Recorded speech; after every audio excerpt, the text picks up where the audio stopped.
Deusas da vida, musas da existência, sagrados caminhos que nos encontram. Como é que vocês estão?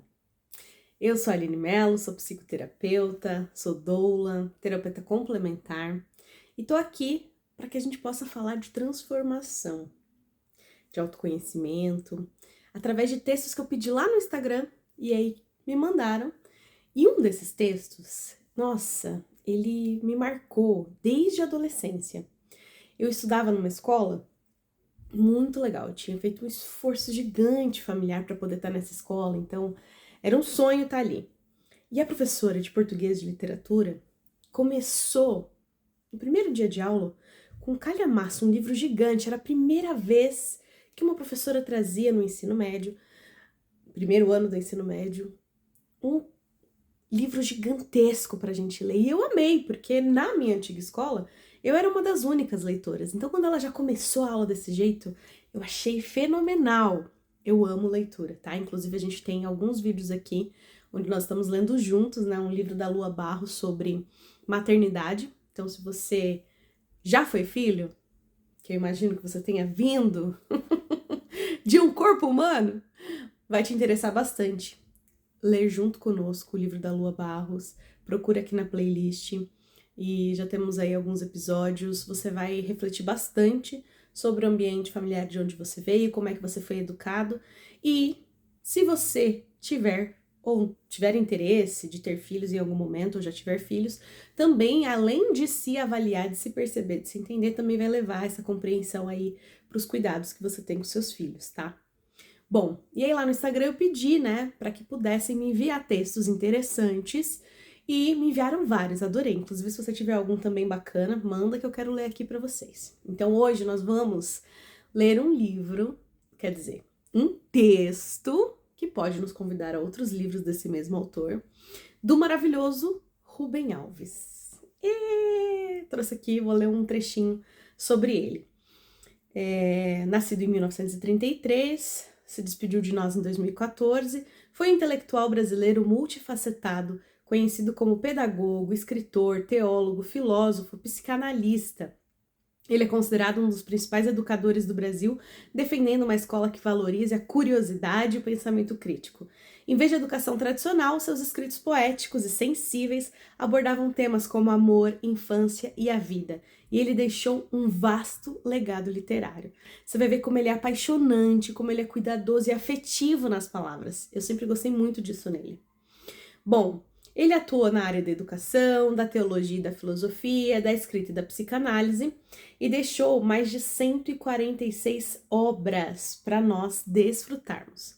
Bom, eu vou trazer aqui um texto dele que se chama Pipoca. Você já comeu pipoca, né? Bom, eu sou apaixonada por pipoca. Eu falo que aqui em casa falta arroz, mas não falta pipoca. De verdade, nós comemos pipoca todos os dias de lanchinho da tarde. E isso, quem é amigo meu pode comprovar, tá? Desde a faculdade, que já são os idos aí de 20 anos, eu amo pipoca. A minha mãe me ensinou a comer pipoca, a gente brigava por pipoca em casa. E, enfim, tem alguns significados aí metafóricos que depois eu fui entendendo, alguns rolês energéticos e tal. Enfim, vou trazer aqui o texto chamado Pipoca, do Rubem Alves. Vamos ler juntos. E você vai me contar depois aqui nos comentários o que você achou, tá? A culinária me fascina. De vez em quando, eu até me atrevo a cozinhar. Mas o fato é que sou mais competente com as palavras do que com as panelas. Por isso tenho mais escrito sobre comidas que cozinhado. Dedico-me a algo que poderia ter o nome de culinária literária. Já escrevi sobre as mais variadas entidades do mundo da cozinha. Cebolas, ora pronobis, picadinho de carne, bacalhoada, soufflés, sopas e churrascos. Cheguei mesmo a dedicar metade de um livro poético-filosófico a uma meditação sobre o filme A Festa de Babette, que é uma celebração da comida como ritual de feitiçaria. Conhece? Sabedor das minhas limitações e competências, nunca escrevi como chefe. Escrevi como filósofo, poeta, psicanalista e teólogo, porque a culinária estimula todas as funções do pensamento. As comidas, para mim, são entidades oníricas. Provocam a minha capacidade de sonhar. Nunca imaginei, entretanto, que chegaria um dia em que a pipoca iria me fazer sonhar. Pois foi precisamente o que aconteceu.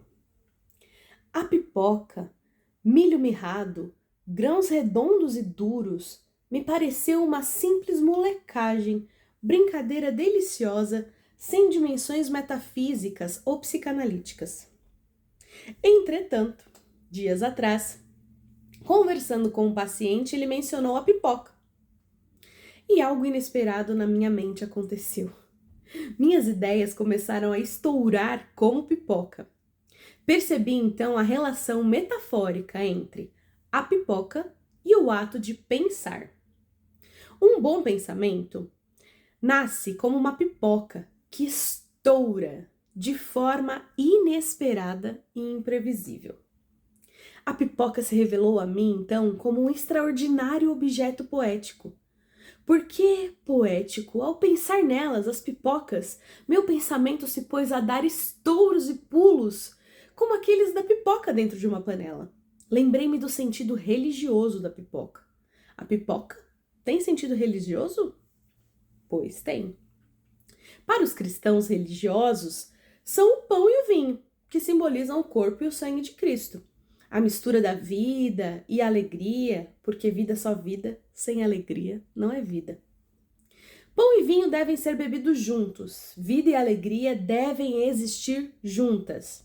Lembrei-me então de lição que aprendi com a mãe Estela, sábia poderosa do candomblé baiano, que a pipoca é a comida sagrada do candomblé. A pipoca é um milho mirrado, subdesenvolvido. Fosse eu agricultor ignorante, e se no meio dos meus milhos graúdos aparecessem aquelas espigas nanicas, eu ficaria bravo e trataria de me livrar delas.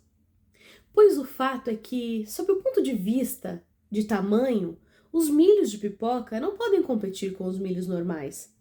Não sei como isso aconteceu, mas o fato é que houve alguém que teve a ideia de debulhar as espigas e colocá-las numa panela, sobre o fogo, esperando que assim os grãos amolecessem e pudessem ser comidos.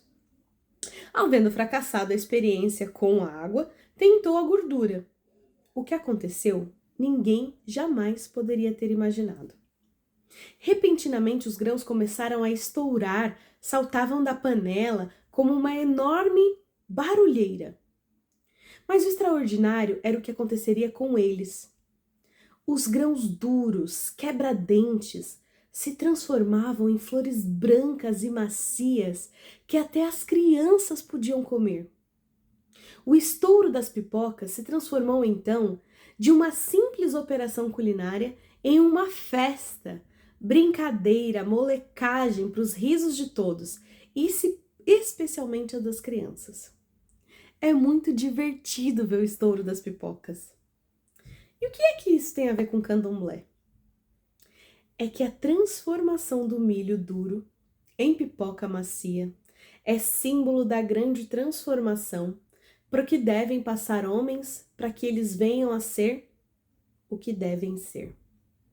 O milho da pipoca não é o que deve ser. Ele deve ser aquilo que acontece depois do estouro. O milho da pipoca somos nós.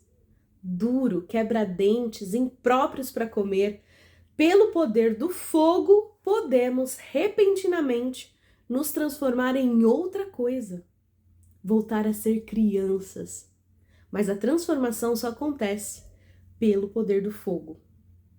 Milho de pipoca que não passa pelo fogo continua a ser milho de pipoca, para sempre. Assim acontece com a gente. As grandes transformações acontecem quando passamos pelo fogo. Quem não passa pelo fogo fica do mesmo jeito, a vida inteira.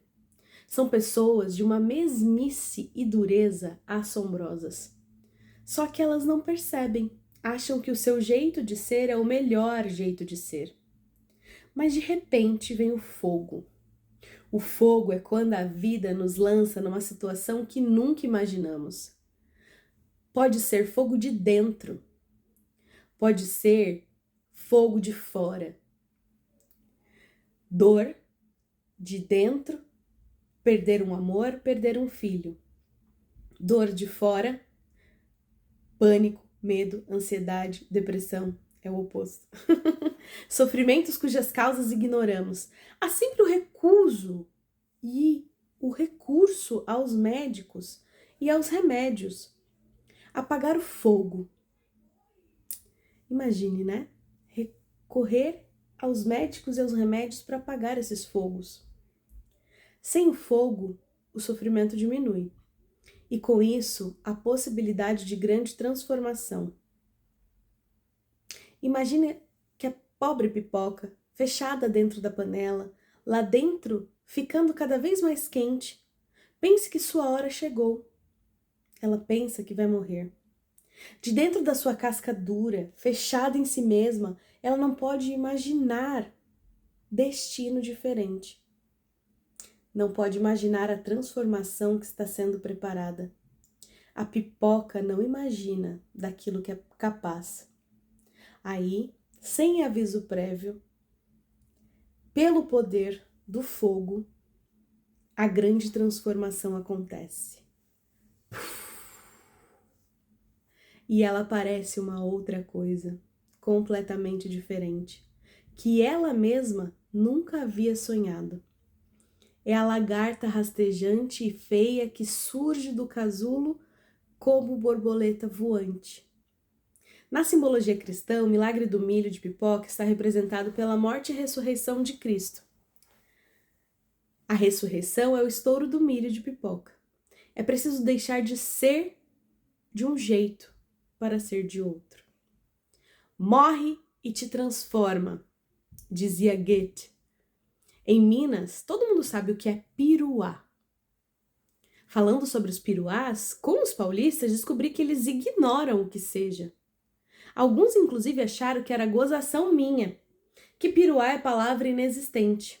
Cheguei a ser forçada a me valer do Aurélio para confirmar o meu conhecimento da língua. Piruá é o milho de pipoca que se recusa a estourar. Meu amigo William, extraordinário professor, pesquisador da Unicamp, especializou-se em milhos e desvendou cientificamente o assombro do estouro da pipoca. Com certeza ele tem uma explicação científica para os peruás. Mas no mundo da poesia, a explicação científica não vale. Por exemplo, em Minas, piruá é o nome que se dá às mulheres que não conseguem casar. Minha prima, passada dos 40, lamentava: fiquei piruá. Mas acho que o poder metafórico dos piruá é maior.